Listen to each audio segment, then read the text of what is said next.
Oh, it's Wednesday, my dudes, and tonight we talk with one of the coolest guys in the toy community. He's your friendly neighborhood's toy sculptor. He is Brandon Gash. We're going to chat with him about everything he's working on, and he's promised a few teases. No secrets tonight, but a few teases. So, hey, I'll take what I can get. Machu, cue that intro. Let's get started.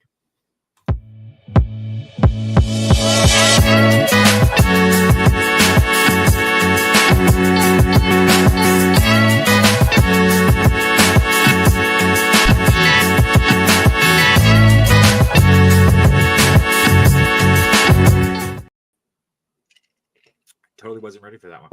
Totally wasn't ready. I wasn't sure if that was part of the whole shtick.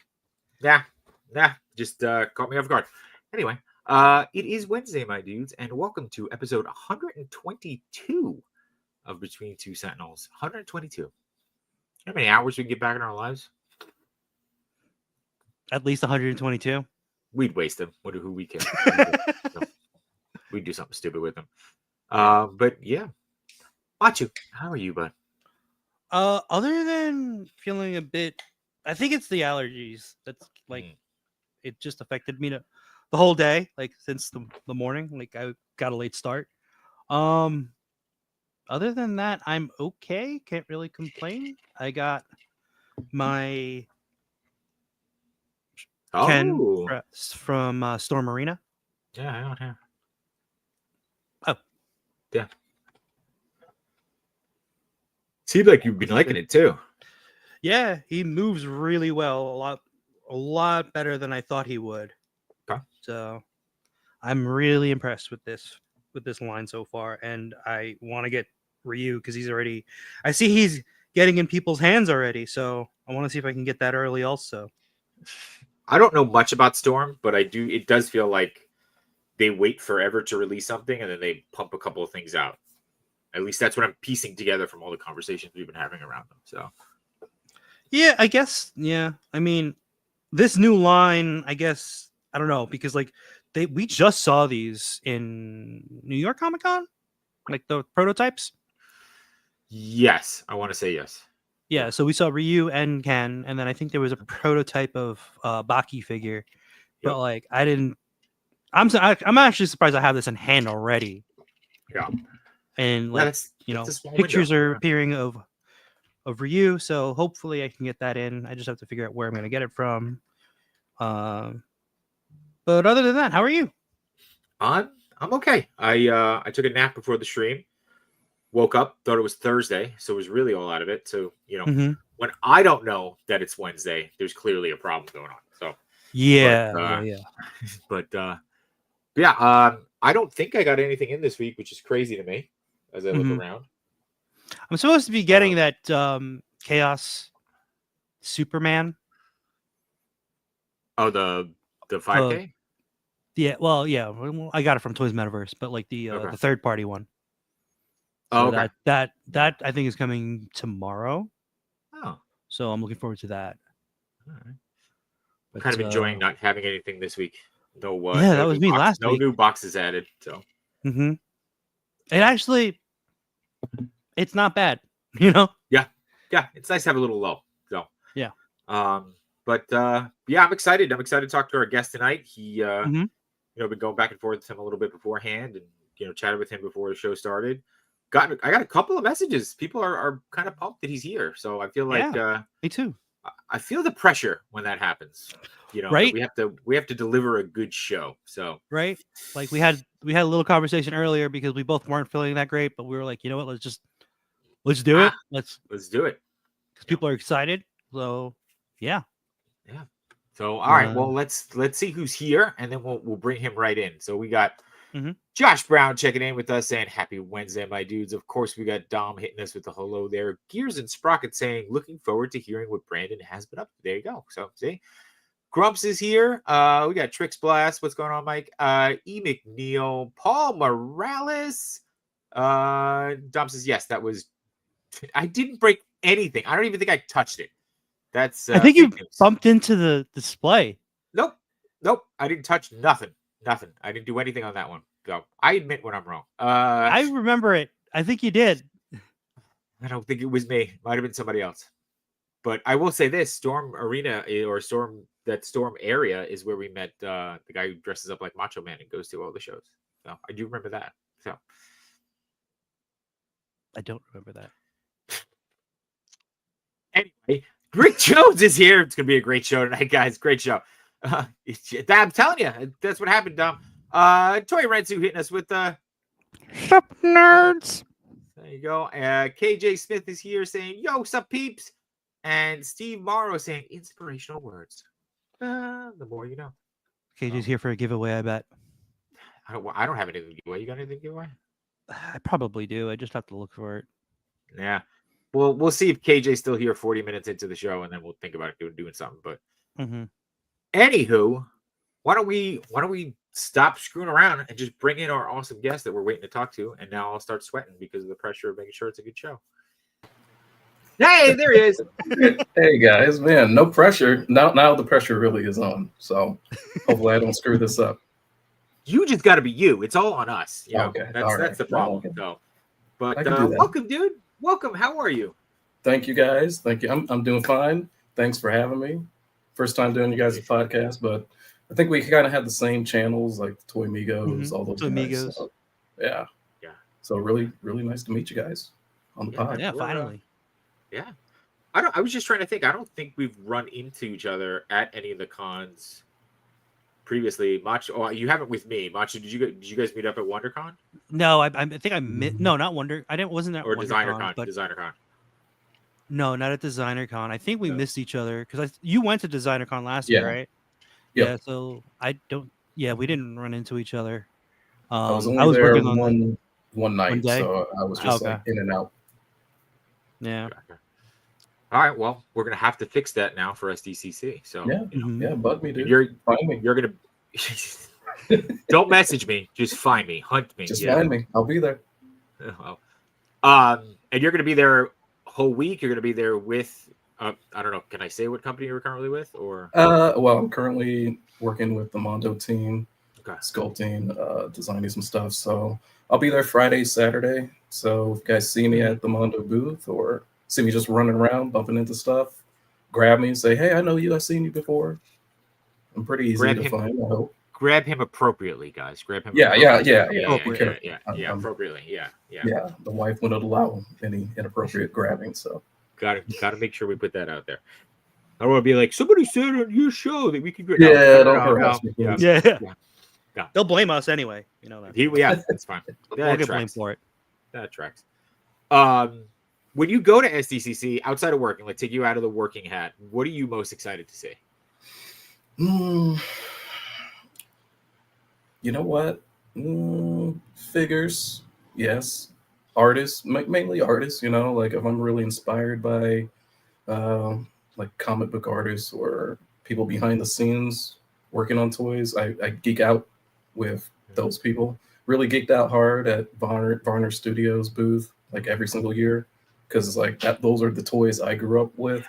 So meeting those dudes and now that we're kind of friends and friendly is like just bumping into family now. So it's really nice. I have to spend some time at that booth this year. Every year I keep meaning to go back to it and I keep forgetting. So it's a good reminder to go spend some time there. So yeah, their work is awesome, legendary. Yeah. What were some of the figures that you had as a kid or that you grew up with that you just like that still stands in your memory right now? You know what? There's one in front of me that I've kind of been studying because I don't know if I kind of want to remake it, but I don't know. Let me show you. It's this Johnny Storm, right? They used to hand these out in Happy Meals. You guys remember this one? Yeah, I think I remember that one. Yeah, here and they had a whole bunch of these. Like there was, I think, Spider-Man or Hulk. I think I have one, but these old school little figures, like I don't know. Going to McDonald's back in the day was like a treat for me and my sister. So getting one toy was like everything. And even with that, like growing up, what kind of toys was I into? Pretty much everything, anything, everything. You know, Saturday morning cartoons would have a toy release, but you know, unfortunately, sometimes I couldn't afford those toys, so that kind of made me create my own. And as far back as I can remember, and even my parents tell me this, is like I was always dipping my hands into something creative. And my grandparents, they had a catering business. So pretty much everybody in my family was put to work to help the catering business. And what I would do when I was a kid was help roll up balls of dough for the rolls for dinner. But sometimes those rolls would turn into figurines. And instead of like them super scolding me, they were like, hey, wait a minute, that kind of looks like something. And they encouraged it. They really kind of fostered that artistic ability in me. And man, here I am today, still sculpting, not rolls, but like figures. So it kind of works out. I mean, there might be a market for that, like there might be. I'm with you. I'm with you. Some bakery might want like articulated donuts. I don't know. They don't even have to be articulated. Like like just cool. Just cool, like, or just like like a bun that's like in the shape of a turtle shell. I'm sure J-Shot would get that. Man. I would eat it. I would save it. Yeah. So yeah. Articulated artisan bread. That's what it is. Yeah. There you go. Ooh. Yeah. A second life. I could do that. There you go. Let's see. What is it? Steve says, I have sculpting questions, but I don't want to out. No, dude. Ask away. Ask away. Ask away. Ask away. Johnny's here. What's going on, Johnny? Dom asked if that was the same mold as the Batman from the animated series. I bet it's pretty close. Maybe. I don't know. Check it out. Scan this thing. I don't know. Maybe. But I do remember those animated series figures. They were everything. Yeah. They're awesome. What's up, NYC Toy Junkie? Somebody put up online, this like brought back a core memory. I think it was Burger King had the DC superheroes that had their hands like this. You can't see. And then you would put the cup in it. Remember those? Oh, wait. Yeah, I think I do remember that. Right? So like the figure, it didn't move at all. It was a statue. Yeah. So it just like stood like this with its two holes in its hand. But I just like, it brought me right back as soon as I saw that, which was crazy. Mm-hmm. I can then I remember some other ones that were really cool. It was like Looney Tunes, but then you can like snap on Batman's outfit or Superman's outfit. Like, all those like old school toys are everything to me. Yeah. I don't want to be an old guy, but she sure don't make them like that anymore. Especially they when they don't. Maybe I'm dating myself, but like I grew up in the 90s, born in the late 80s. So like we got everything, man. We got everything so cool. We're pretty close, I'm sure. NYC Toy Jug hitting us with a very generous $2 super hat. Thank you, dude. I don't know if you forgot to leave a comment or just wanted to give us money, but either way, we're here for it. So yeah, I'm glad you're here because I haven't seen him in a while. I haven't heard from him in so long. Usually he's hitting me up and he's telling me what he finds. He's keeping it all for himself now. Jukebox Hero says, Machu, toss and tussle the hair for KJ. I think that's because of KJ's earlier comment. I think that's why he's actually here, either for the giveaway or for the hair being down. That's it. Now I know how to get KJ on. There you go. Let your hair down. Yeah, let your hair down. No, oops, sorry. No, Chewy is here. What's going on, Chewy? Let's see what else. Looks like we got a couple of questions coming in. I'm gonna highlight those as we get through some more people who are showing up. Chewy, thank you so much. We're so bad at this. Hit that, smash that like button, as people say. Hit the subscribe, no matter which channel you're watching on. I'll get a couple more here that I want to highlight. There you go. Grump says sculpted dinner rolls. He's in. Immediately he's in. Oh man. All right. Dude, so these questions. I think that should be a thing. Yeah. Like sculpted dinner rolls, man. I can get into it. Yeah. Cuisinart. They're Cuisinart. There you go. Cuisinart. Dom says he loved that he had that Taz with the flash. I remember that. I had that too. I remember that one. Yeah. So good. This whole show is going to be about favorite ones. The Happy Meal toys. The Looney Tunes was good. Mm-hmm. Yeah, I remember the Looney Tunes or the Tiny Toons racers too, where they would switch. Oh yeah, dude, man, I'm telling you, core memories. Seriously, those Happy Meal toys were everything. I think that's we don't get talk about that. Are kids getting Happy Meal toys? Like I don't really remember Happy Meal toys. But they're not as cool as before, right? Yeah, man. No. There seem to be a lot of cards too in them. Like my kids are getting a lot of Pokemon cards and things like that. So there you go. 796 is here. Toy Rensu saying he's old as well. I don't think I'm allowed to read that one, so that one will go to somebody else. But there you go. All right, so a bunch of questions came in while we were doing that. I'm gonna try to mix them in and not make it just all about asking you questions, man. Like we want this to be a good banter, a good banter. But Steve actually asks, what are the tools you use to sculpt? Are you doing clay, digital, and if digital, what program? Well, digital now, but like I said, if you heard my origin story, I started with dough, then kind of graduated into real like sculpting and clay. And my dad, he worked at Blick Art Materials in the warehouse back in the day.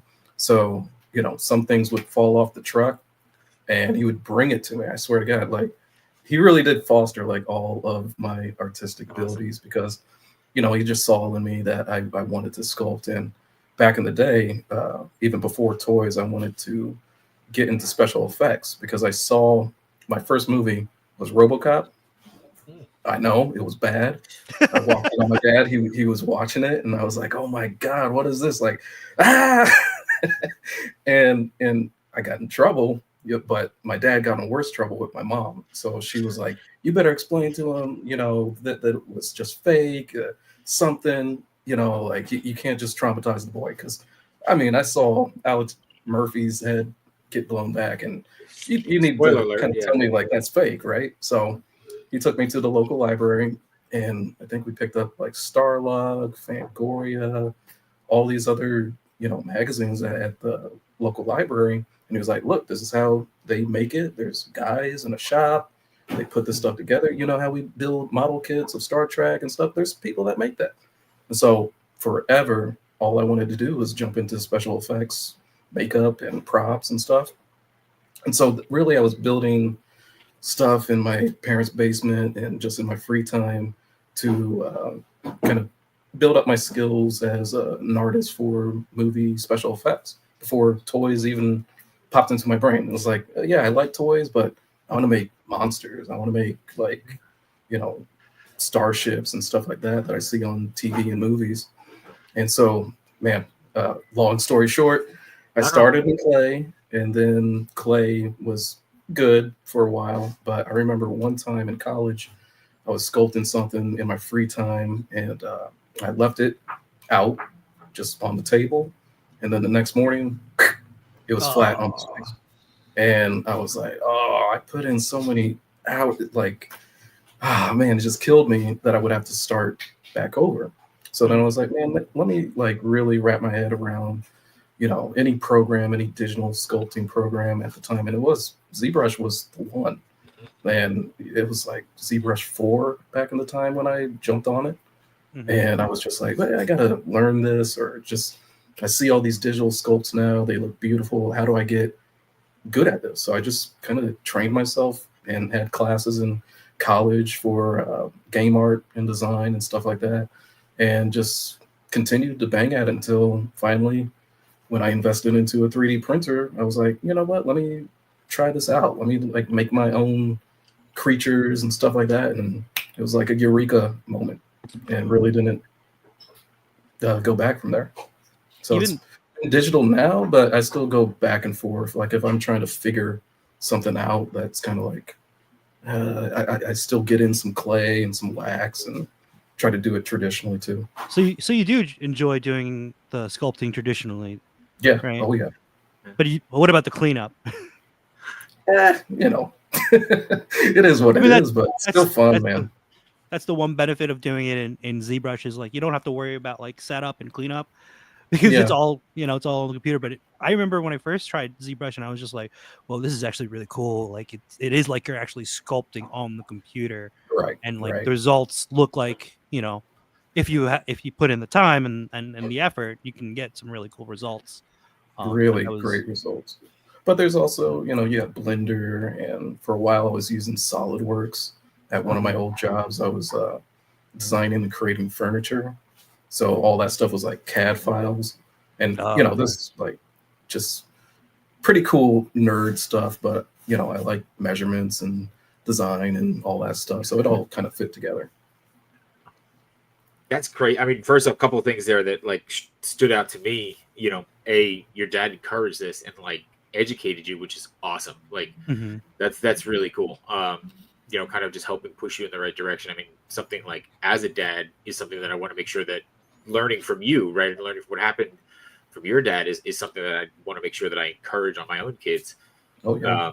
Because I don't want to say it like this, but I had to sneak around to get my production degree.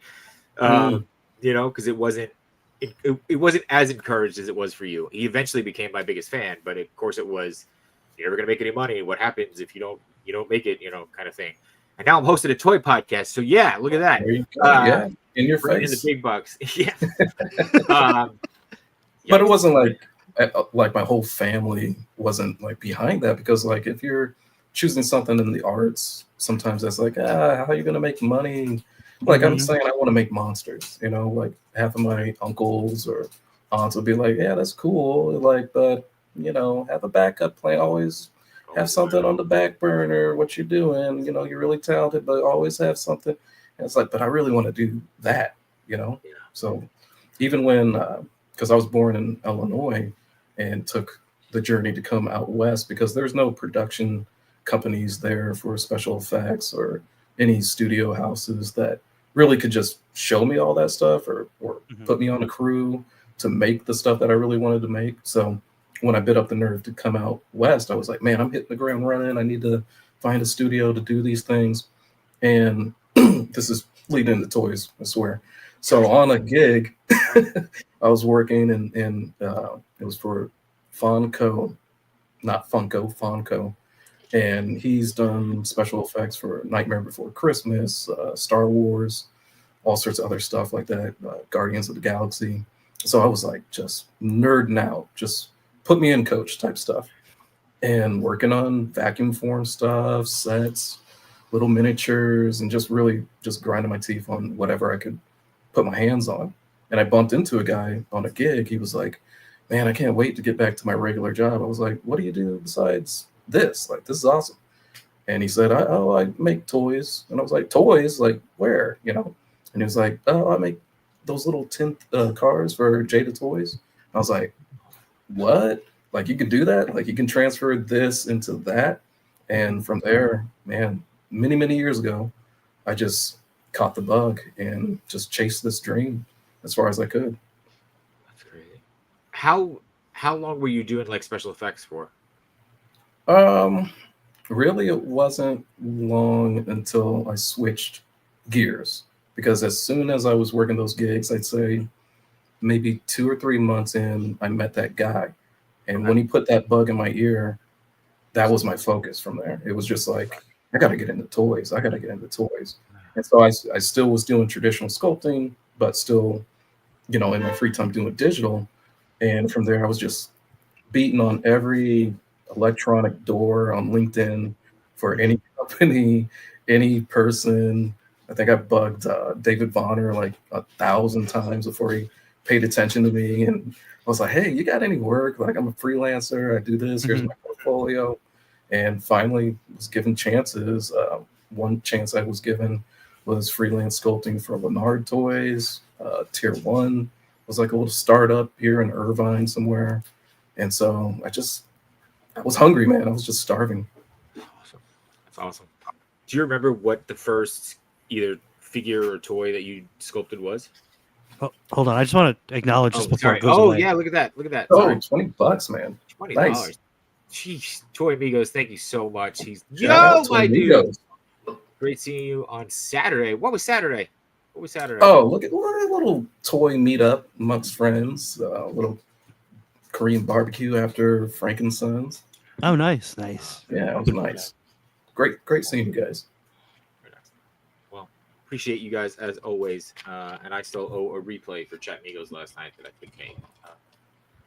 But judging from the chat that Manchi was putting up, looked like it was a hoot. So. Oh yeah. So back to first. Yeah.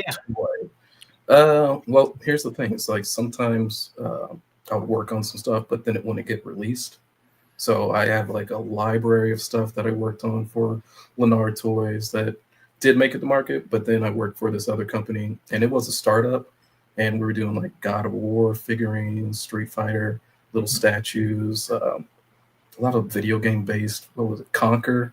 I did like a Conquer figure of him taking a pee on something, and it never came out. But I just had a whole bunch of fun sculpting for collectibles and figurines. And then after that, like I said, I was working CAD stuff for Furniture Place for a little bit, but still knocking on every single door, taking whatever freelance opportunity. But also during that time, and this is before the pandemic, I was literally just giving myself weekend jobs. So like if I saw a comic book cover and I was like, oh wow, that's cool, let me turn that into 3D, I would just do it. Just like, nobody's going to pay me for it, but I'm still going to get this out of my system. Mm-hmm. And man, finally got lucky literally during the pandemic with having Dave Vonner hit me up to work on Nacelle stuff. Like they were not in the mix. They were just doing documentaries, Toys That Made Us. Yep. And they were just like, hey, we want to make toys. Who do you got to sculpt them? And he hit me up, probably because I was young and hungry, and did a whole bunch of sculpts for him, man. And from Nacelle to Super 7 and now Mondo and other places in between, man, I stay busy. I just stay busy. Yeah. I love that you kind of gave yourself homework just to keep growing and keep it up. But like, dude, this is such like it's an awesome story to hear. It's you just kept going, right? Like you kept yourself motivated. Like you're saying, you knocked on every virtual door.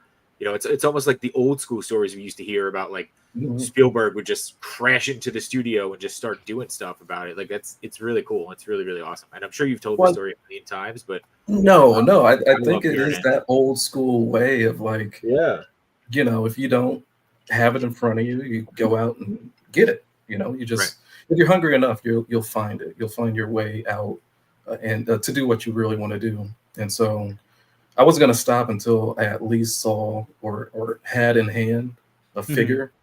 So it was like, man, I can't stop until that happens, until I see like the packaging and I can open it up and, oh, wow, it's Johnny Storm, like that's really what kept me going. It still is what really keeps me going.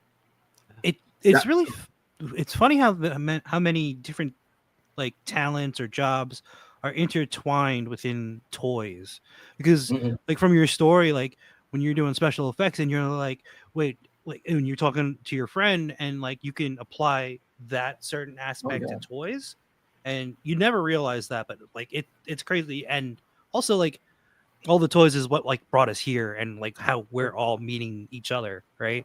Like we have a show just because of this, but it's great to have this conversation. And like I didn't think we'd be talking about this like tonight. Well, yeah, I mean, I grew up on movies and TV and comics. I'm pretty sure like the rest of the guys listening, and it's like, what really inspires you to create, or what will inspire the next generation of toy makers? Is it, hey, I want to jump into computers because I like being on my tablet all day, or I like to draw? There's awesome dudes that don't do 3D at all, but they make the packaging, and the packaging can knock you out. Like even right behind me is Mondo Gecko, and it's like, man, somebody has to put that together. Jordan, Aaron, like somebody's ideas are always churning to make something cool. So it's like, whatever you really want to jump into, whether it be 3D, 2D, production, doing YouTube videos, unboxing. It's like, I got a stupid setup. You guys got an awesome one. So it's like, just do something that really isn't harming anybody, but really driving your spirit forward. Yeah. You have a great setup. Don't put your setup down. Oh, man. Very nice setup. God, I rushed this together before this. I was like, "Oh, get this out of the way. Get this." This is all fake. Anything outside this area is just a total disaster. So yeah, outside this, you see cat toys and it's piles of boxes and yeah. You mentioned the people watching. I want to make sure that we check in with our chat every once in a while here too. We got Bearded Build stopped by saying, "What to do, baby?" Bearded obviously with not obviously, but now with Prime on Monday. So on Figure Booth. On Figure Booth, make sure you check them out. And they were on with Toy Migos or Chat Migos yesterday. Like I said, I gotta go hit a replay. He's fighting with Mario. I could skip over that. Steve's asking a controversial question. We're going to skip over that. Let's see. What else we got? Kevin is here. What's going on? Oh, Bearded commenting on your hair. Mario getting mad about it. But, KJ has a question. KJ's got a question. Will us peasants ever be able to purchase a Carnatum? Oh, man. You know what? I put that together for fun. I just saw Chamba's art and just, like I said, be inspired, man. Like, I just saw that art, was inspired, thought it was just wacky. And we were actually meeting up, the Toy Migos, all together at Frankenstein's. And I was like, you know what? Like, they had me on recently to talk 2003 Turtles that I did for Super 7. And, you know, I really do thank you guys in the Toy Tuber community. Oh, you got one? I got all of them. You got them? Lucky. I didn't get it. Hey, I'll give you mine. I'll take it. I was expecting a comp. I didn't get one. I'm sorry. But I still had a lot of fun on that. Still had a total blast. But they look amazing. You should be proud. So and they move really well too. Good. I heard other things about it. You know, like, oh, those are ugly joints. You know, hey, we had to do what we had to do. Me and Kyle put that together, and they're out. Thank God. You know, they're I don't know. Fingers crossed. Hopefully, but I don't know. But what was I saying? Carnatum. Yeah. And so when you guys had me on the podcast, it's like, man, that's a big deal. Like before this, nobody would talk to me about toys. They just I'd be anonymous, like no credit or anything like that. But I really didn't get into this for like, hey, you know, I'm over here. It's like I wanted to get into movies and TV special effects just to be behind the scenes and one day eventually maybe see something on the big screen and get the tiny little credit when the movie's over and all that crap. So I don't have to be in front of nothing. But now, like when I'm asked, it's like, that's awesome, dude. I can talk about toys and what drove me here all day. So the Carnatum, totally just a thank you sculpt to the Toy Migos because, you know, that's awesome, man. Have me on and talk turtles all day. It's literally drinking out of a turtle cup right now. So there you go. Yeah, I saw that. I was like, wow, that's a crazy mug. Oh, TJ Maxx. It's a huge mug. You can eat cereal out of that mug, and it would just, you know, just there you go. Yeah, not soup because soup is stupid. Get out of here. Soup sucks. Did you paint the Carnatum too, or did you just sculpt it? Yeah, I painted them. Yeah, you painted it too. 3D printed them over here and painted them up, and got them out there to them. Yeah, and like Mario says, it's crazy to go from concept to tangible item in hours, right? Like that was just a drawing that you got from that you took from Chamba, and you sculpted it, and then printed it, and then painted it, and it is a tangible item in your hand. Yeah. Well, Chamba's art really did lend itself to 3D, and that's a testament to his art. And I can say that about a bunch of artists, to where it's like I could see the dimensions even if it's in 2D. It's weird like that. I don't know why my brain's wired like that. But honestly, when I told you guys, like before toys, I would give myself assignments because I'm a comic book nerd. So sometimes I'd pick up a comic and that splash page would just like, it jumps out to me. So then I'm like, oh, I got to create this. Like, wow, that's Savage Dragon coming through a brick wall with Uzis. Oh, dude, it looks so cool in 3D. So just do it. And I also brought up that because I know Mario had a question for me to ask you about if you do, what was it, hard surface sculpting? Oh, yeah. Because he's been trying to he's trying to work on something and was, I don't know if you could see from his icon, that's kind of a hint right there, but maybe you could hit him up because I think he's looking for help about certain sculpt. Sure. Yeah, man. When I was doing furniture and doing CAD stuff, like it would drive me a little crazy to do hard surface because it's not fun, you know. It's like it's just chair here, here's an ottoman, here's a futon, here, bam. And so on my lunch breaks, I would just be like, man, I'm gonna sculpt Punisher. Like I just need to get something organic, like going on, you know. And so, yeah, hard surface isn't like huge problem for me. I kind of enjoy it. Kind of brings me back to, building models with my dad, like starships and, vehicles like that. So I don't know. Like I hear it from some other sculptors where it's like, man, I hate hard surface. I hate that. It's like, man, it's just sculpting, dude. It's just another part of the puzzle. You're just that damn talented. That's the problem. So I get it. Thank you, but no. Did you ever work in 3D Studio Max? Oh yeah. Mm-hmm. Oh wow, that's bringing it back. Yeah, well, that's what I tried when I was in school, and I clearly never got there. So yeah, my sister had that program for me. I think I was like 12 when I first tried that. In college, man, I was on that. I built like a power loader just for an assignment. UFOs, chairs again. Jeez. A lot of things, but yeah, use that. But primarily between Blender and ZBrush, that's pretty much it for toys. And Blender's free, and that's free. I need to get better at it. I'll be completely honest. Every time that I'll like work on a project, I'm like, how can I be better than my last project? Even if it's simple, even if it's like not that complex, or if it really is complex, I'm like, I got to get better, man. I'm working with, people like Brewer and May and Tommy Hodges over there, and Hector RC is like, man, I got to get wildly good to be in the big leagues like that, Well, you've already proven that you've got the drive to do it, so I'm sure, you'll be there soon enough. What is it? RenderMan is what Pixar uses, but I don't know if that's sculpting or if that's the like lighting and animation tool. Animation, yeah, that's more of an animation tool, I think. I'm really digging deep into my my geek knowledge here. Did you ever use Maya? Yes. Yeah, I use Maya. Mm-hmm. Yeah. I remember using Maya more for special effects though at the time. Like that was before, like After Effects was the thing. But that's the thing. It's like so many different avenues. Like you said, bumping into that guy at that little gig that I was doing for special effects. Like, yeah, man, you have a box full of tools, especially digital ones. You can take that just about anywhere. Animation for movies, TV, video games. A lot of my relatives were like, why would you choose toys and not video games? Don't video games like make a bunch of money? It's like, well, I like toys. I like to I don't know. It's just my jam. Leave me alone. Do what I want. Yeah, come on. Let me make Happy Meals.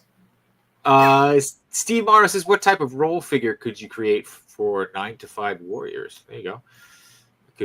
I could play in well. So. I don't know. I'd have to start sketching some stuff out. Oh, all right. Really, some projects really go organically. It's like I might be inspired by a Jada toy or something else to merge that into the property that I might want to work on next. Or just advance some articulation. Like with the turtles, you guys know, like Super 7 wasn't doing double joints at all before those. Right. So it was like, what kind of figures am I into at the time? What can I take from figures that I really like and put into this one, and just crank up that articulation with what's in front of me, and I love turtles. So it was like, these have to be the best moving turtles that come out of Super 7, period. So when you're making a figure like that, because you kind of said it right, like they weren't doing double jointed elbows and stuff. How much are you thinking about that, like joints and articulation in the initial sculpt, or is that something that comes after? 20 from the jump, from the jump. Okay. And really, like Kyle and me were talking long and hard on it. So it was like, hey, do you like the turtles from here? Do you like the turtles from here? I was like, yeah, I like that, but I think we could probably hide this here, or I like NECA, but maybe not that way, maybe this way. So it was a lot of back and forth before getting into sculpt, but also roughing stuff out into sculpt to be like, is this too chunky? Is this too slim? How about this? Is this too thin for production, especially with the arm? Dang, why am I suffering a blank? The elbow pads and the knee pads. Like, how thin can those get for production? Right.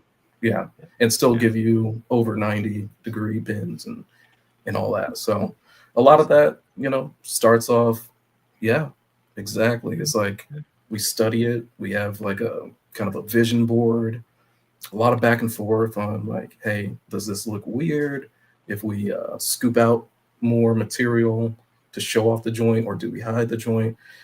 Sometimes it's hard. Sometimes you compromise, which a lot of this is. But at the end of the day, we want a quality figure for fans, and I'm a huge TMNT fan, so it's like if there's gonna be my hand, I want it to do the splits like Jean-Claude Van Damme. I want him to hang from like a little wire so he can do a little lines in it, whatever. Right. So I wish, really honestly, we could have packed it with more, but sometimes you have to condense. You have to take management into consideration and not go crazy. But I have sculpts that never came out for those turtles that I'm like, man, geez. Oh man. Well, the other thing I really like about these with the double joints is that you also added like a rotation point with the and that's what I liked about NECA too, studying a lot of what they did. Is like, oh, you can get rotation in there. That's a good look, especially if I'm thinking, okay, if Raph comes with a bike in the future, I want to make sure he can turn and put his hands on there. Not saying that I sculpted that already. I caught that. Trying to sneak it by me. Yeah, sure. But hey, future thinking, you gotta kind of. I nerd out about this stuff, so I'm just like, how much can we give more bang for your buck type of stuff? Right. Yeah. Like the other thing is the thighs. Right, like inside of the thighs, you gave it kind of like a flat surface inside. So if you like rotate it and bring it up, you can bring it closer to the body, so you can get more range out of his leg. There it is. And you can put him on a motorcycle. I don't know, maybe. Heard here first. There you go. So talking about doing the work with Super 7, it's oh no, I think I lost this other question. This wasn't what I was looking for. Sorry. Steve had asked a question about how much guidelines or guidance are you given when you first start a sculpt? This one? No. Hang on, sorry. No, I lost it. I just saw it too. I lost it also. He didn't retract it, did it? I swear we're a professional show. Here we go. All right, here we go.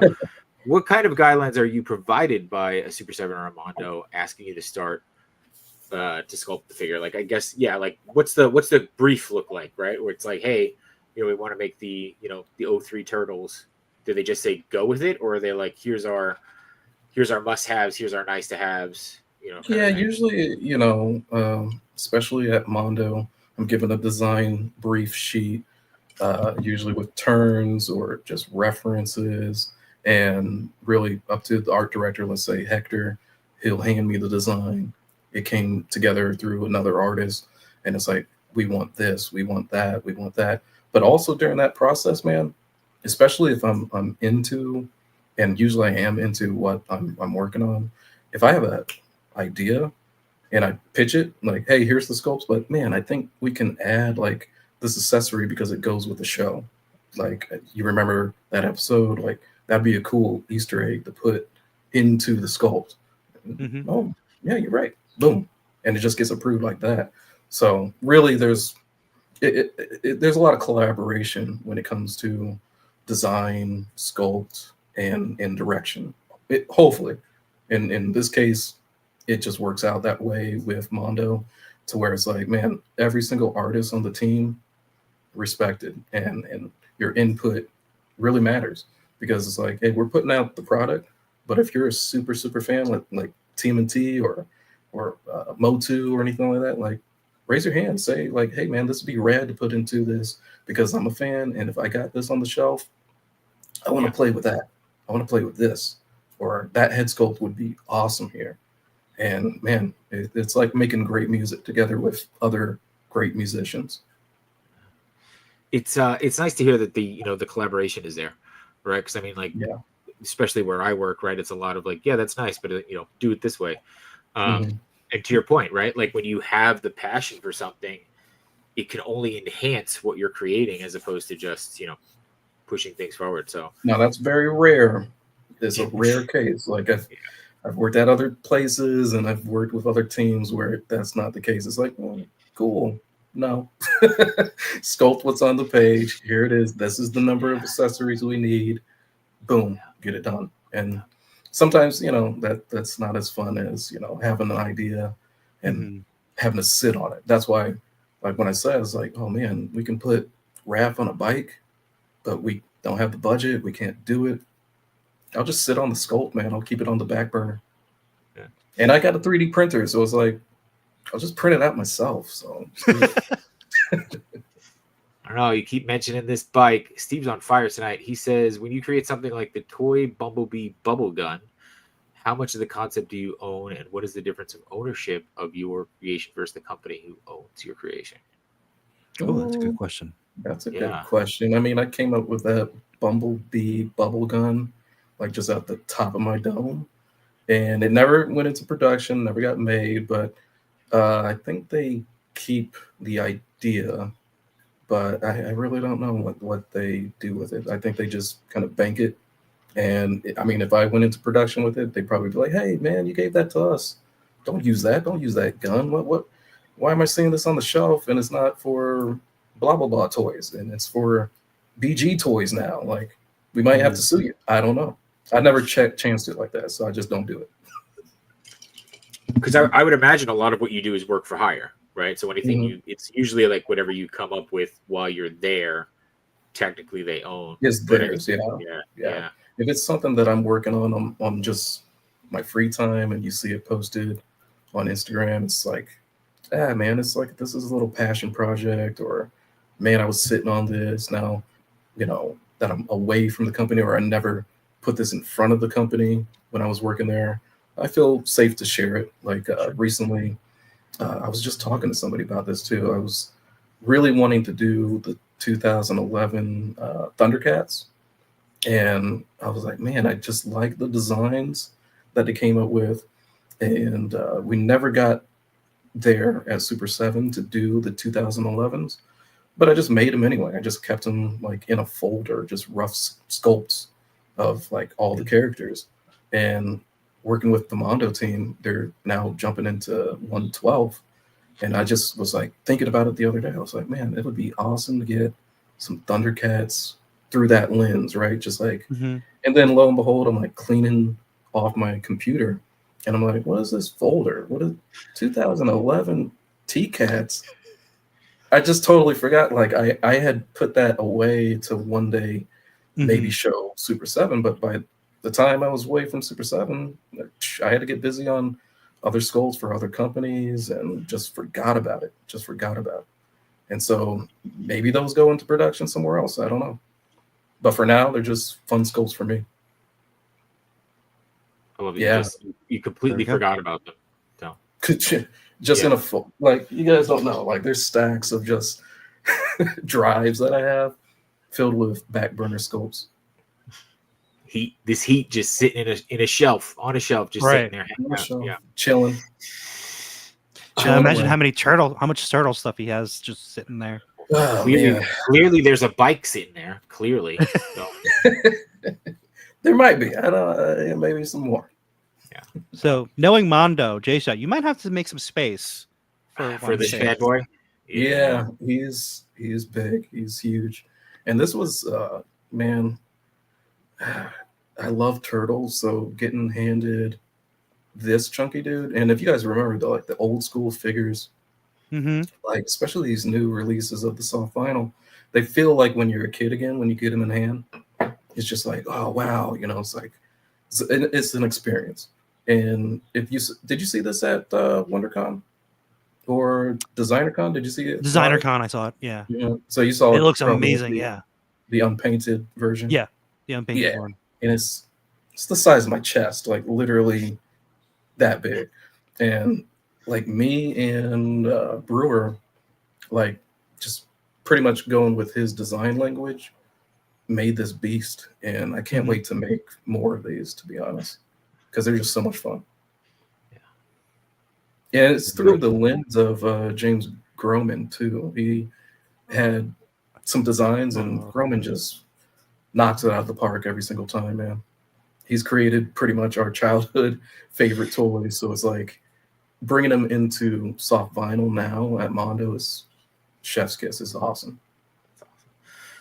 When you do you like doing something like this that's a little bit more, oversized or out there, as opposed to trying to get it like, I don't want to say precision, but you know what I mean, like to scale and more of like a human like form? stylized versus realistic. Yeah. You know what? There's challenges in the streamlined stuff, like if this precise, like has to be perfect or even likeness. There's a challenge in all this stuff. So even before this, I worked on RZA and Notorious B.I.G. for Super 7, and getting those likenesses, especially with Biggie, because like I was still am a huge Biggie fan. So it's like, man, getting that and nailing that was still as important as this, but like it drove me crazy.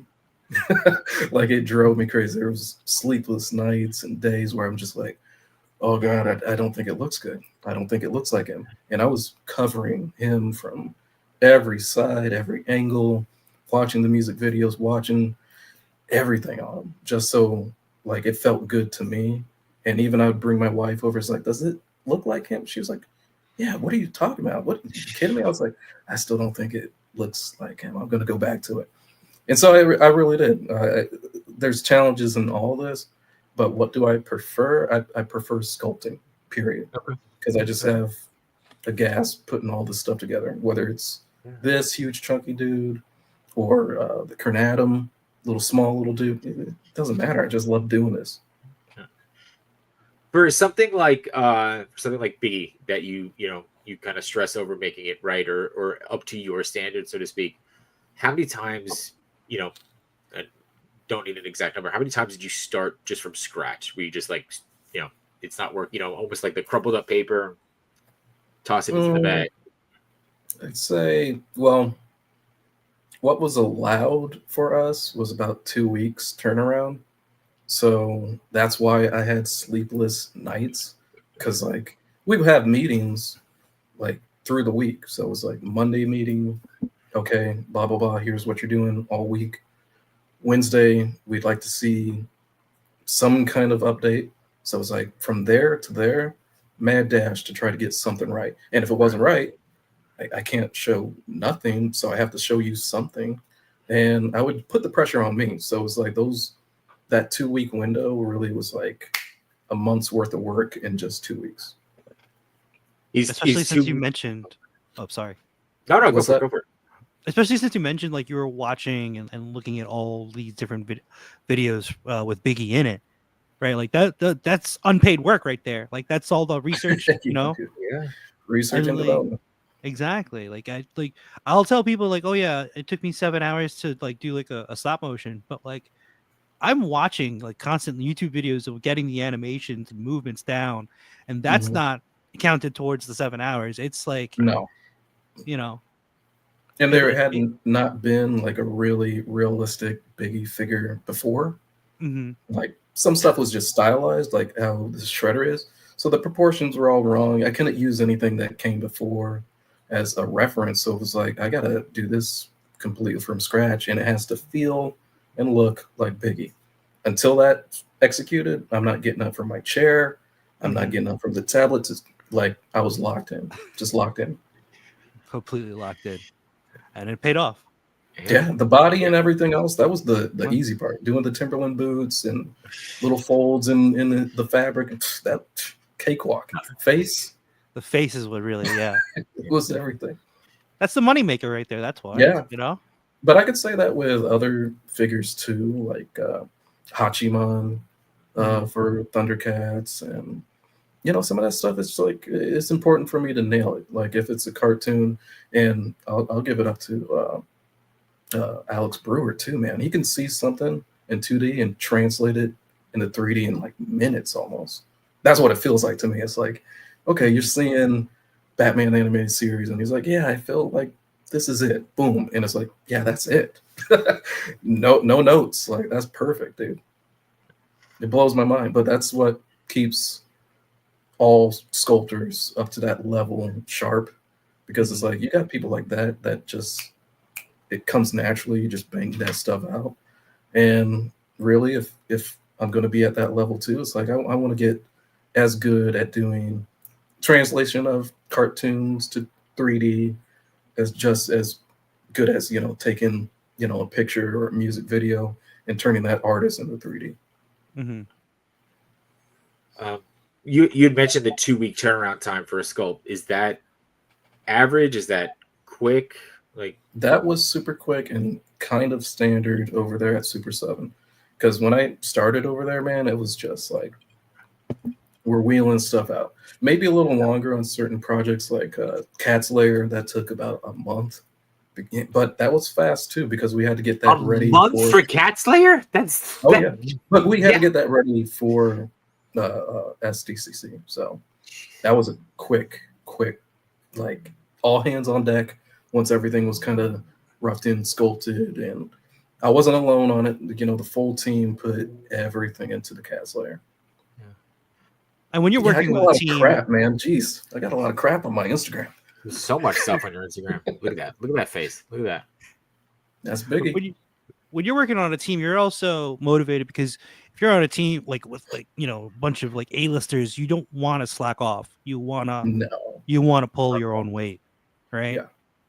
Yeah, because there's somebody. When I was knocking on all these doors to jump in, there's probably 10 more people behind me, hopefully knocking on the same doors and hopefully wanting to work just as hard. I could tell you this with no lie, like I will outwork them because I want this that much. It's like even when I'm not working, I'm thinking about sculpting and working on something else and something new and just putting my all into it. It is my passion. Yeah, I hate deadlines too, but you gotta nail them, baby. You gotta get in there, Rick. It's what what motivates you most of the time, because if you don't have a deadline, you'll just let it sit there, right? And you just but eat away at you little by little. But like, I don't know. Yeah, even if there's not a deadline to something that I'm working on, I don't know. I was just raised that way to get it done, so you don't have to worry about it. So it's off your plate. And sometimes, man, if I assign to do something for somebody, I want to get it off my plate well, make it look right so I can get back to some of my back burner projects. And I got a lot of them. I got too many that I'm like, man, that you're forgetting about too. That I forget about, that I have folders. And then on a Sunday, I'm cleaning my computer. I'm like, oh crap, I forgot that I had a folder for That's crazy Captain Planet. I can't believe I have that. The folder for Captain Planet just hanging. Captain Planet? Oh, he's man. Our hero. Man. Can't wait to get back to it. I don't know. Okay, well, you got to hit those deadlines. My favorite saying at work about deadlines, because it's very rarely is it me or my team that holds a project up. It's always the person who's got to provide feedback. So my favorite saying is, you know what I love about deadlines? The sound they make as they whiz on by. That's my go-to on that one. Man. Let's see. We got a couple of comments here. Thunderhouse Design says, watching on my TV, but wanted to grab my phone to say, with what a great interview this is. Thanks for sharing so much of your journey, Brandon. Much respect. Yeah, thank you. Awesome. Thank you, guys. Cool. Thanks for tuning in and making this worth it. Please. Here's a legit question I also had. Oh, okay. Don Cheadle as Captain Planet, or yes, come on, man. That's an alternate head. Come on. That'd be amazing, actually. That would be amazing. RG's here. What's going on, Art? Let's see. And Rick Jones comics seems so fast. Dude, I can't believe a month. That was crazy. You guys would be surprised what goes on behind the scenes with your favorite like that Cat's Lair, dude. It came together so fast because it was like that's all I concentrated on for a month. I think I put quick pick on the back burner, like I was already sculpting that figure, but then it was like, hey, no, focus on this, period. And I was lead sculptor on that, and it was like I got the permission to sculpt the Cat's Lair. Anybody in this room right now, anybody watching would be like, yeah, I'm gonna put everything into this if given the opportunity. It's the Cat's Lair. It's the Cat's Lair. Jeez. You need it in a month, I'll be there. Man, I'll try to get this done right now. I need it now. The team really came together. I mean, the team, once like I had the rough sculpt and pretty much everything kind of dialed in. And I mean everything from head, shoulders, arms, even how they come up, the cannons underneath the claws, the walls, how they fold in the back. Once that all was figured out and I could hand stuff over to the team, I kind of wiped out the sweat. Didn't take a nap because there still was some sculpting and stuff to do, but I was like, good Lord, this thing is going to be crazy. And it was. It was insane. How many people were on the team? What do we got? We got David, Ryan, Katrina, Jose, golly, like about 5 or 6, and me. Wow. Maybe a little less. You're talking 6, 7 people to do that whole thing in a month. That still seems just to get everything done. And there was a lot that came in there. And I'm saying like weapons, tables, chairs, how the little screen fits into the back on the main computer. All that stuff had to be realized, figured out, engineered, all of it in a month. That's crazy. Yeah. And not to say that it ended happily, because right after I was done working on that thing, I was laid off. It wasn't like, here's flowers. It was like, oh, crap. What did I do wrong? Did I screw this up? And it's kind of bittersweet, man, because it was a really amazing project just to be held like, no, see you later. But after that, actually, that really encouraged me and put a lot of gas back into my tank to knock on more doors, kind of put me right back to being hungry again. And I kind of felt at that time, maybe like, am I lazy? Did I get lazy or just like sluggish? And that's why they kind of pushed me out. But no, it just fueled me more, man. It's a really good way to look at it too, right? It's like, just because this opportunity ended doesn't mean the next best thing is around the corner. Yeah, and luckily from there, really, man, like I got more gas in my tank. So it's like nothing really stops me. You know, I could take a layoff and just like, nah, man, it sucks. You know, but hey, got to get up in the morning, put the boots on, tie them up, and get back to work. He's making me feel lazy. I'll tell you that. So, oh no. Yeah. Some of us have to hear this, right? Yeah. Yeah. I mean, I feel like a lot of us have to hear it. I think we should just start a weekly segment with Brandon's just going to tell us to put our boots on and get out there and shut up. So, weekly motivation. So we talked a lot about your work. What is either someone who's out there now who's inspiring you, or someone, you know, in the past that really has just kind of stuck with you so much that you keep going back to them to draw more inspiration from? That's a good question. You know, I only ask good questions. Yeah, that's a good question.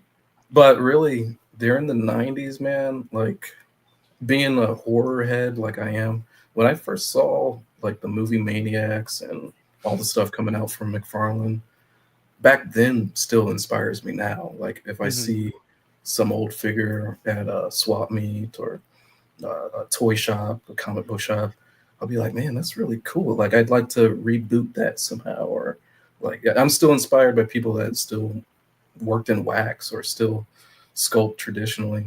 So I follow too many artists to name. So really it's everything creative inspires me, keeps me going. New movies, like seeing Guillermo del Toro's new Frankenstein trailer. I'm like, geez, dude, I can't wait to see that. Because he pays attention to details in a way that I try to do when I sculpt. So it's like, yeah, those kind of artists, man, really inspire me. Yeah, and the people that I work with, like you guys see the new Mumra coming out of May, and you see, you know, Carnage, you see Buzz Off, you see too many people to name inspire me that are around me that I could just be like, tap and be like, hey man, I dig your work, you know. And if you guys are inspired, you're seeing me, you know, reach out to the artists that make your figures. Hopefully they're named by these companies, and reach out to them, tell them thank you, and how do I get into the game like you guys, or just how do I make this hobby or passion something that I could feed my family off of? Right. Because I'm still trying. I but it can happen, right? Yeah, but it can happen. Dreams can come true for sure. Yeah, you're at the very least you're on the right path. I did think it was cool when I kind of got back into collecting, during during the pandemic or a little bit before, seeing the NECA Turtles and then kind of seeing on the bottom when they would list everybody that worked on it. Like that was really cool. That was really cool. Like your movie credit kind of thing. But I thought that was interesting because I had never seen that prior to that. But yeah, I appreciate that, and that these artists and like yourself and other people are getting more recognition for the work they're putting into this stuff. It's a pretty cool thing to see. Yeah, good thing with Mondo, they put our names on the packaging, the product designers, the illustrators who make the packaging art, the art direction, because that really does, like, somebody to steer our creative minds and our visions and our abilities in the right way. That's a hell of a job, and they're credited. Everybody's credited on the box. Let's see. We got a couple more comments here. Brandon says, Steve. No, Steve says, no, Brandon, you're not lazy. I am, because I don't even knock on doors. Well, kick him down. I don't know. Yeah. No more knocking. We're going straight to kicking him down. Captain McKay stopping by. He says, I could use the motivation. It's real easy to get home from work and do nothing productive. Of course it is. Yeah, I know that. But I would drive myself crazy if I didn't sculpt or do something that is bugging me in my mind, especially if I've had bad jobs. I've had horrible jobs, and the thing that would get me through it is like, man, I can get back home and work on something that I really want to work on, instead of like, hey, you need to do this, you need to have that done, blah, blah, blah. And it might not be the thing that you really want to do, but when you get home, you're in your safe space, you're around your toy friends, maybe, your little figures. Maybe that's enough motivation to jump on or learn this craft and make your own thing. Yeah. You're too good, man. You're too good. I'm having a hard time even, like, I'm finding myself just listening to you as opposed to like listening and Well, I'm just like, oh wow, tell me, like, well, instead of being like coming up point. with the next question, like, well, we were nervous that we didn't have anything to talk about before the show. Well, I knew we'd have something to talk about. I just wanted to make sure it was good, 1-6 Shooter says, I love when a company credits everyone who worked on a product. Shows class. And of course, if you don't know who 1-6 Shooter is, what are you doing with your life? But he just celebrated 100 episodes with the team over on Lena's Lounge. So congratulations, sir. Yeah. Congrats. Now, I'm starting to wonder, should we just move our show to like in the morning? So like when we get all this motivation, we can do something with it, because like after getting off the show, it's like, all right, time to relax and do nothing with all this motivation I just built up. Well, play this back. Play this back if you need a little kick up your tail. Play it back. We'll take him after, and we'll record a bunch of things that we'll just release in the morning so that people can feel motivated. Maybe I need to hear it too, because sometimes I'm like, oh man. Yeah. Listen to yourself. Yeah, I gotta listen to myself, I guess. I don't know. We got Wicked Fat stopping by, and of course Steve, man. Steve is killing it here with these questions. Brandon, would you ever want to create horror furniture? Since you talked about the flat surfaces of chairs, would it help to create a chair with sharp teeth? I gotta start reading these questions all the way through.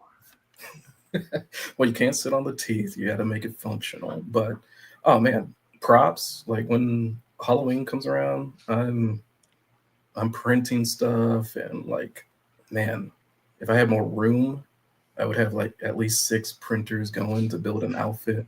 Like, man, I'm crazy when it comes to Halloween. It's insane.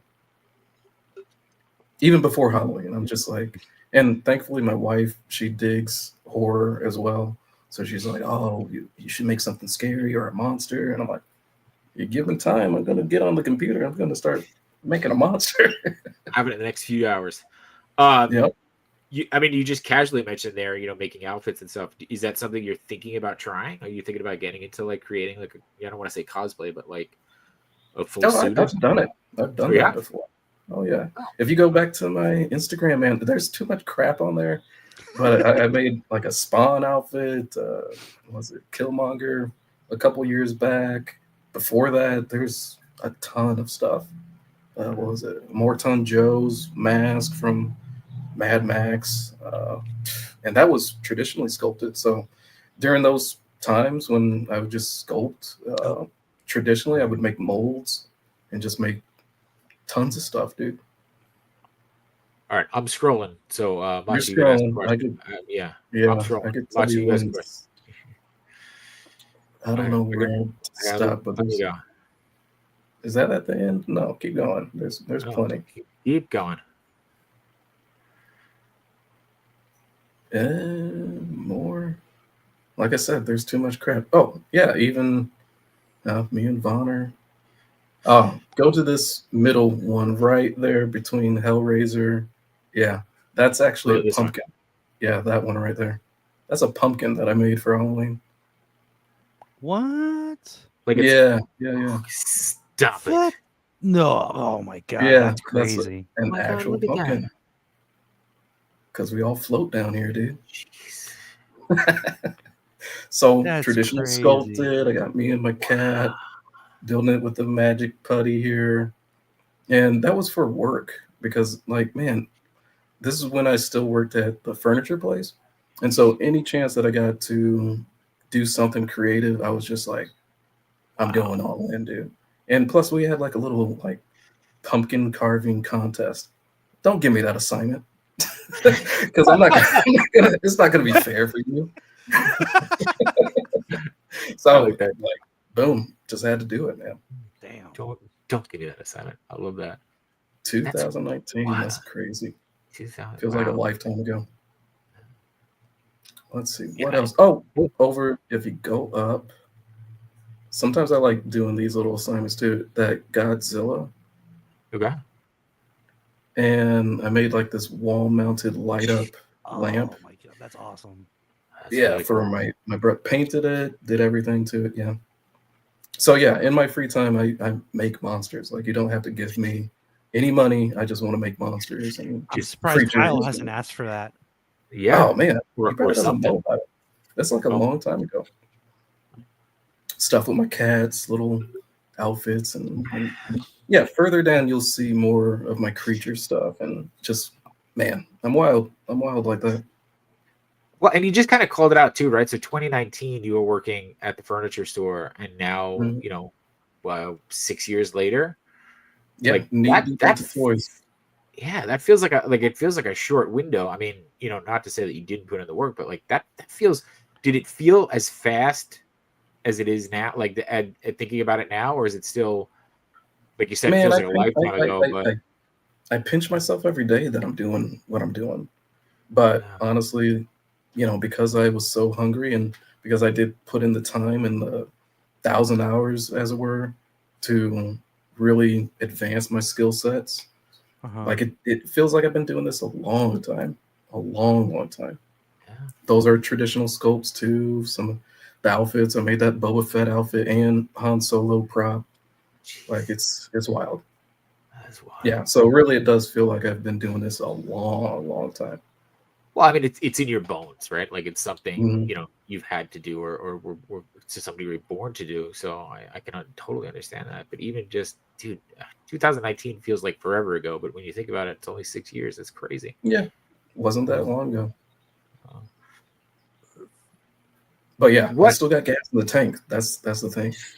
Yeah, that's the other side of it, is just keep that momentum up. Right, yeah, like every day. So many times that we just find ourselves like, you know, running on empty. Just refilling that gas tank is all you really need to do. Just keep going. Oh yeah, do it. There's always time to get at this stuff, and if you're feeling it, if you're looking at this podcast now and you're like, man, I want to jump in, do it. If you got that bug in you, like how I got it when I was working just the movie and TV sets and doing props and miniatures, and how I got the bug just like that, I was like, man, there's no turning me away from this path anymore, because somebody said they do this, and I'm seeing what they do in toys, and I'm seeing people like Vonner on Toys That Made Us and other designers on Toys That Made Us, and I was like, I'm just sitting on my ass watching this TV. Why am I not making toys? Like, I need to make toys, period. So it's like, man, that's just more fuel to the fire right there. Damn it, KJ, that was such a nice moment. You jumping in there. Going back to J Shot's question before about like you like what was it, like starting from scratch, right? Like what would you say to somebody who's like who's working on something? Is it better to start from scratch or to just keep going from where you are? Is there like any way of like salvaging your current work?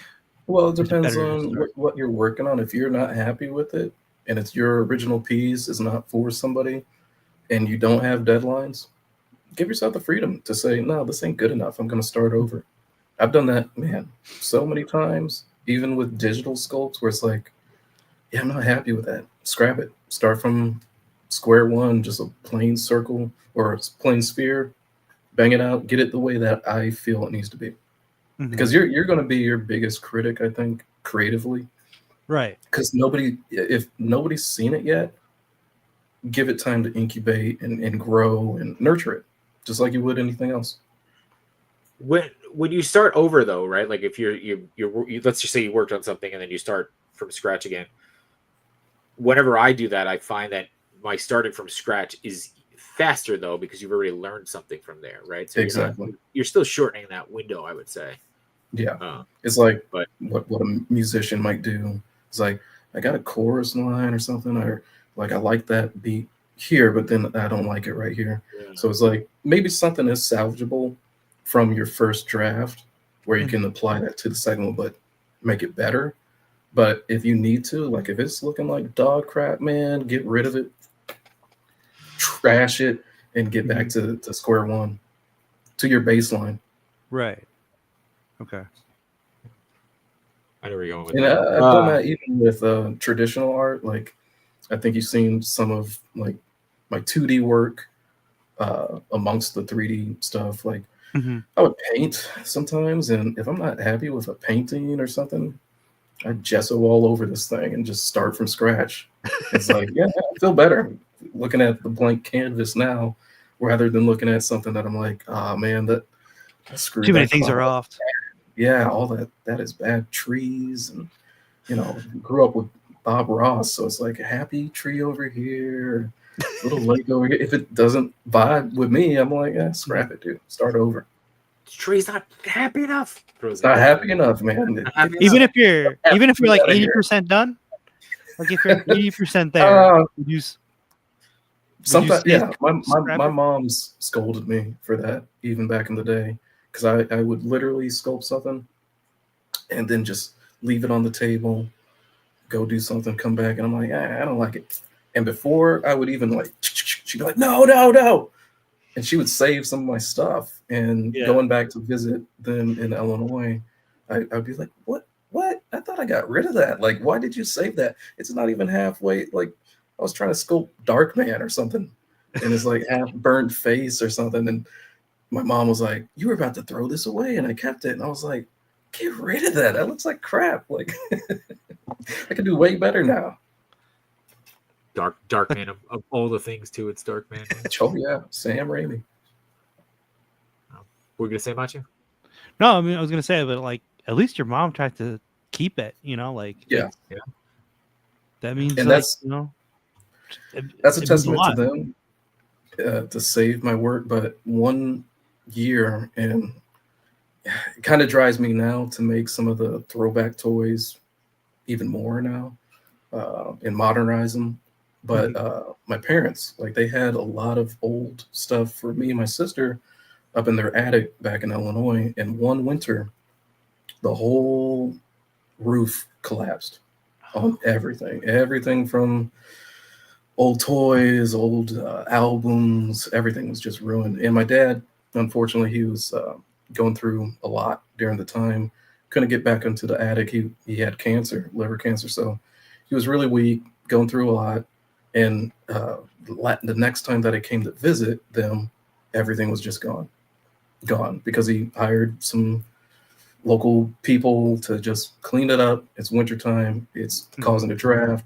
Just close up the roof with plastic and whatever, just get the mess out of there. So all my childhood toys really got devoted to a small box, really small box.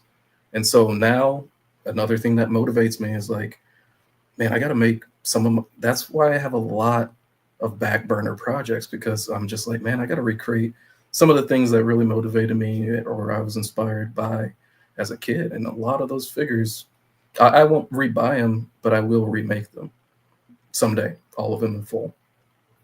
How far would you take a remake? Like, are you just talking sculpt, or you're going to actually sculpt, print, and paint? You could see it. I was really inspired by Jim Lee growing up. Yeah. Wow. And Jim Lee designed his own brand of turtles, and they were like nothing else. They came out right around the time Savage Dragon had a cartoon series.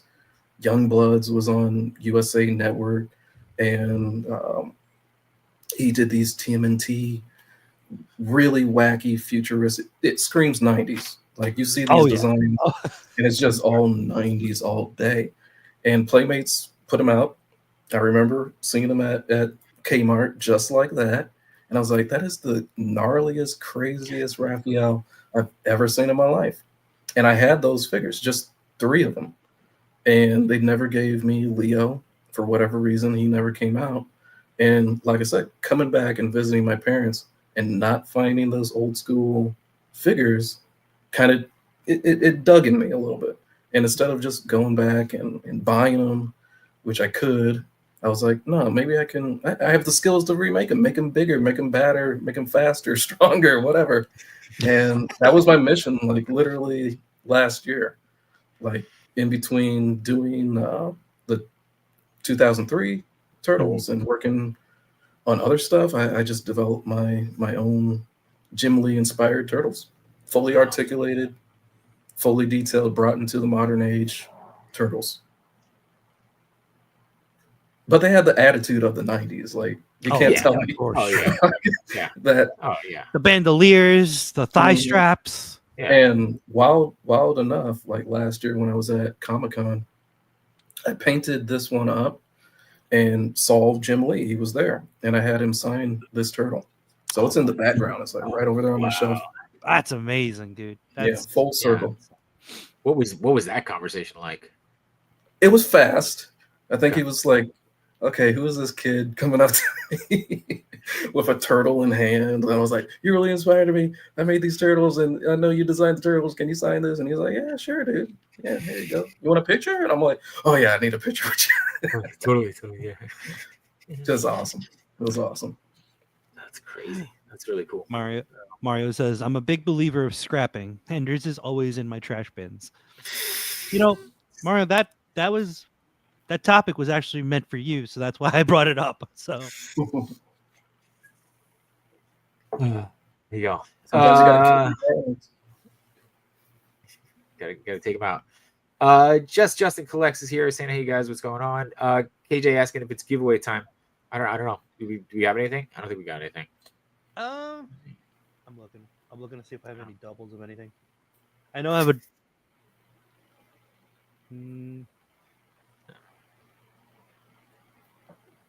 I have a Captain Cold double. Captain from Cold. McFarlane. KJ, you want a Captain Cold? No. I'm going to try to get at least one more question in here. Erwin Papa asking about working with Grauman during sculpting. Were there, a lot of back and forth notes? Any of them specific that stand out to you? Not a lot from Grauman. Like, Grauman would hand in like a 2D outline sometimes.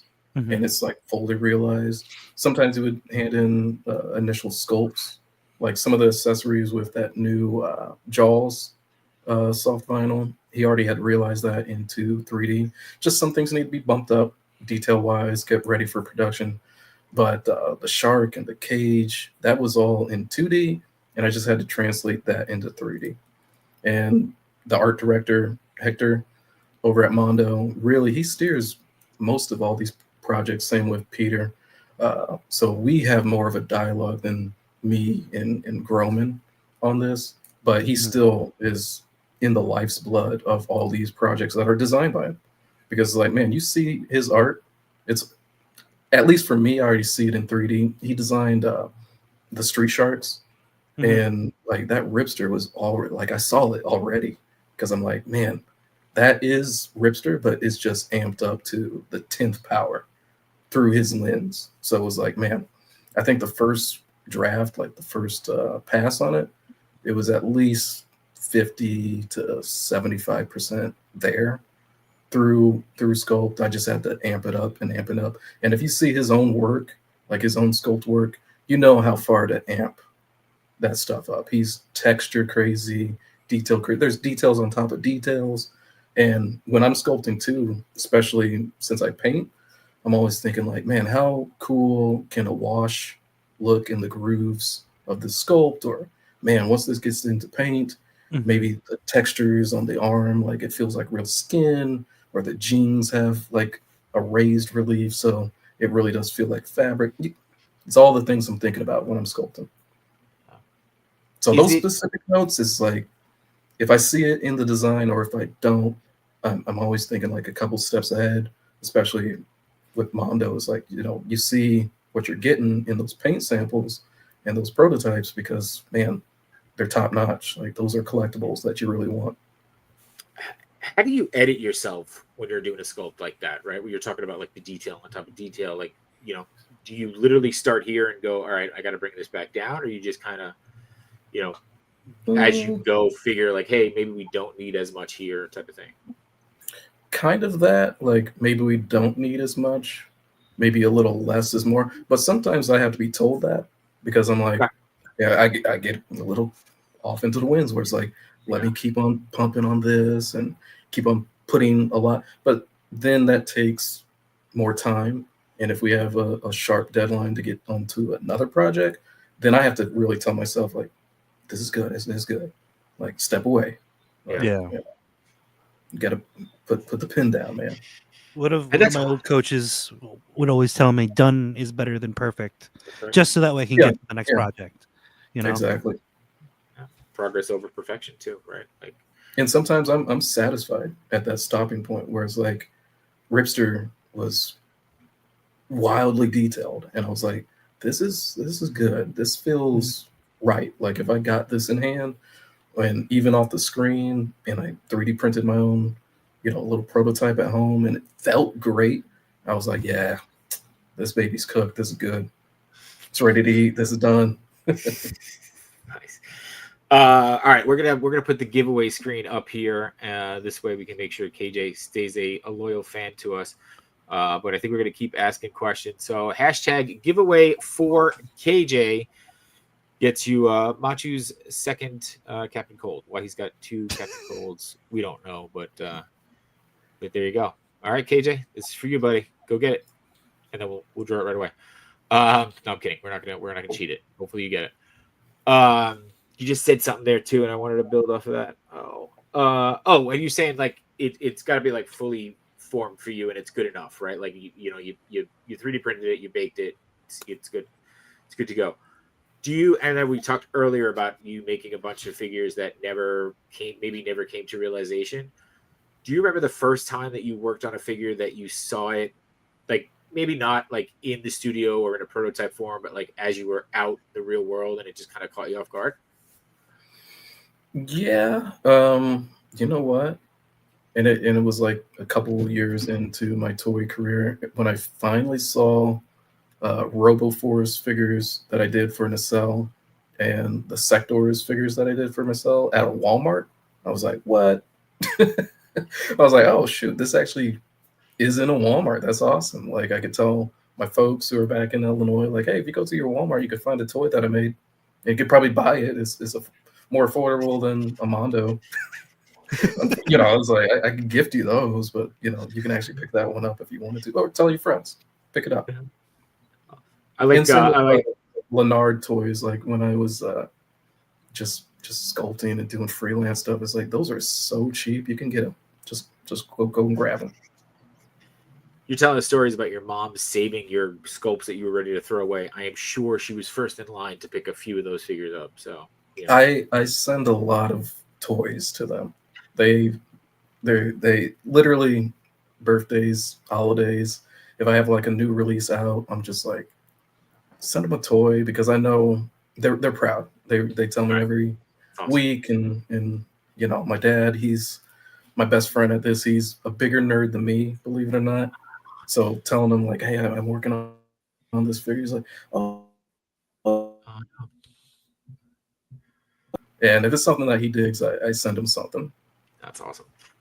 That's man. Again, hearing the support is it's really cool to just, you know, hear the nurturing side of it and just seeing what came out of that.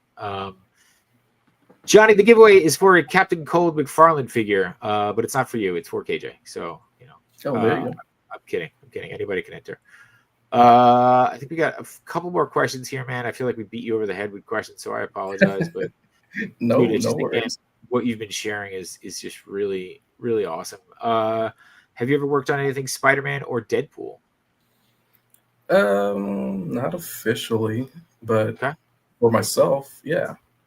Yeah, I've done, man, a Deadpool candle holder from scratch. I sculpted that just to have, and it has like a little knife in his head, and you put the little candle down into his dome. I did a Venom statue of him on like an angel many years ago. It was just a 3D print that I wanted, inspired by a comic book. Nothing officially, just fun stuff.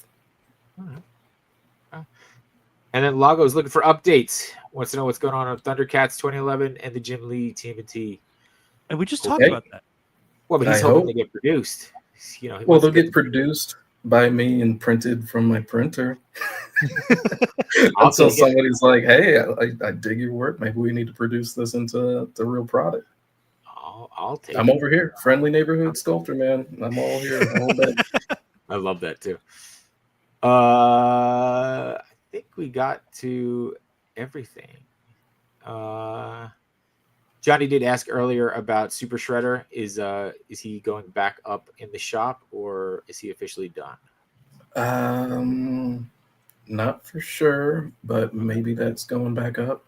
Unless it's sold out. I don't know. Does it say sold out on the website? If so, then oops. I don't know. Oops. But look for more, man, because I think you know, the more that the fans support the Sofubi TMNT, and please support it, hey, you're gonna get more sculpts out of me, because I call dibs on all this TMNT stuff. Every single meeting we have like to vibe creatively, and they're like, hey man, what should we do next? It's like, dibs, I don't even care what it is. Give me more TMNT. I don't care. It does look like Super Shredder is sold out. So sold out. Not yet. That will be the ultimate collector piece, Diggs, is once I actually just flat out buy the TMNT license. Then I can have whatever I want. You talking about calling dibs on anything else that's coming out, especially from TMNT. What is one figure that you like absolutely want to make that you haven't made yet, especially in the TMNT line?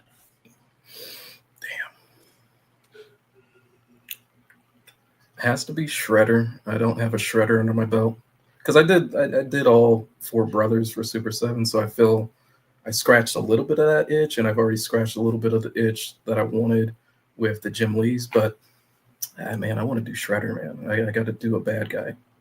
Okay. What about in that Sofubi style? Is there something that you would like? Not Sofubi style. No, from TMNT. Yeah, no, I'm saying in the Sofubi style TMNT.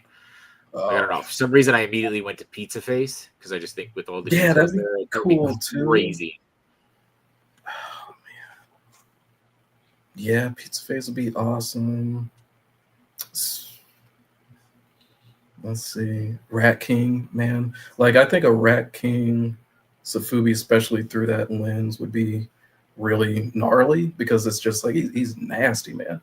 Just get all the nastiness out of it. I like monsters and creatures and mutants, so anything like that, I'm kind of game for.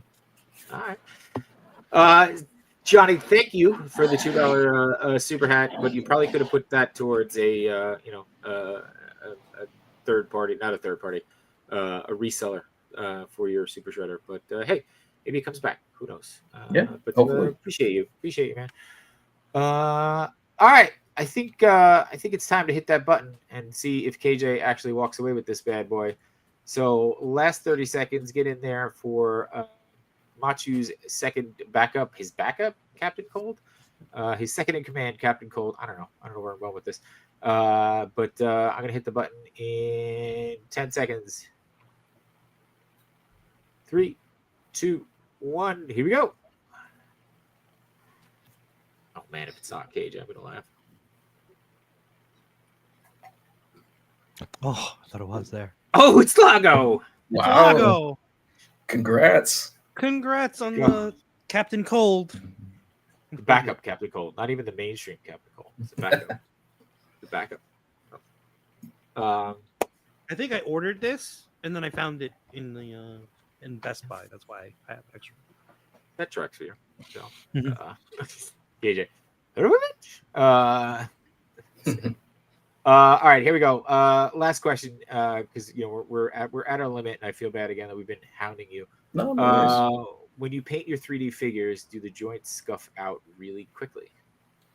I mean, they're not plastic injected toys, so yes, I don't move them around like I do my NECAs or Jaded toys or anything like that. So really, they articulate like you saw in some of the pictures. It's just when I put the final paints on them, I'm not moving them around and getting all crazy with poses. It's like it's done. I put a little finish on it, and they're there. But I try to keep the 3D ones just kind of sealed and statued away a little bit. Yeah. When it comes to 3D print figures, the joints are usually the first things to go because it's just wear and tear. Yeah. It's really hard to make a figure out of a 3D print. You can now with some of the materials. Like I use a tough resin for my printer, which gives kind of a plastic give. But like once you paint it, like it's a gamble. It's going to scuff. It's going to come out. If you're wanting that to solely be the figure that you play with, usually I'm printing for prototype's sake and just seeing tolerances, seeing okay, this is in the right direction. The factory is going to switch a lot of the stuff that I've already kind of put in there, but as long as it works and everything's there properly from the prototype, zero complaints from me sometimes, Yeah. Wait, what did Lago say here? Hold on, there's a little bit of a back and forth. So wait, Lago said KJ can have it if he really wants it.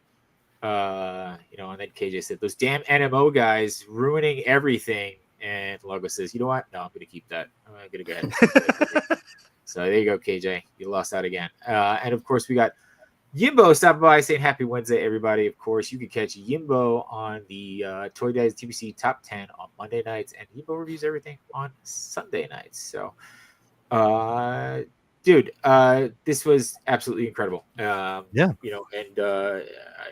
to have you back multiple times. Yes, I'll be back. Keep talking to you. So, what are you going to be on next? You got any events coming up that you want to plug? Anything happening? Well, yeah. I mean, the big one will be San Diego Comic-Con. Look for new stuff coming from Mondo. Really, really excited for you guys to see what it's insane, dude. So big stuff coming from Mondo that I've had a hand into, or 2 or 3 or 4. So check it out. Give me a follow on Brandon Gash on Instagram. That's about it. I feel like I'm going to be broke, Brandon. I feel like I'm going to be broke again. Man, I'm going to be broke. Sorry, we'll be broke together. Together. Yeah, it's all good. Machi, what do you got coming up? Nothing really. I got nothing really coming up. Just gonna be working on some stuff, hopefully. Gonna take all that motivation and go do stuff. Yes. Nice. Like clean up my desk so I can get started on some stuff. Maybe. Like take a nap. Yeah. I did that before the show. Yeah. That's when you take it. I will be on They're Not Dolls tomorrow night, hopefully, if all goes well. On Saturday? On Saturday? What? Saturday you're supposed to be on something else, aren't you? Is that this Saturday? Oh boy, I forgot all about that. Yes, thank you.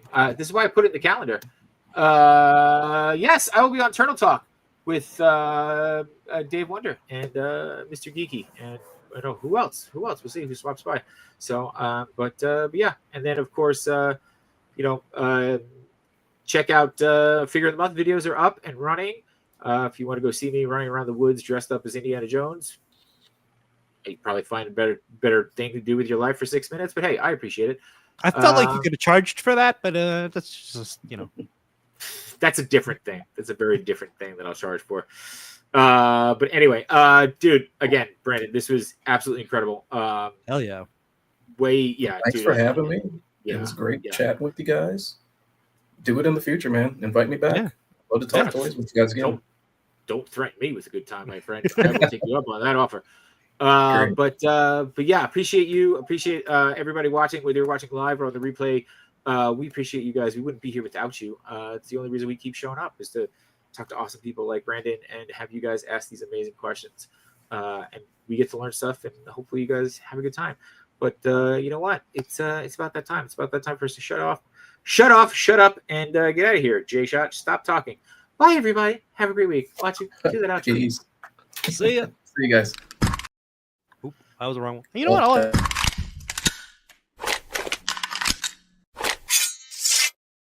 Shit. Did I leave the stove on?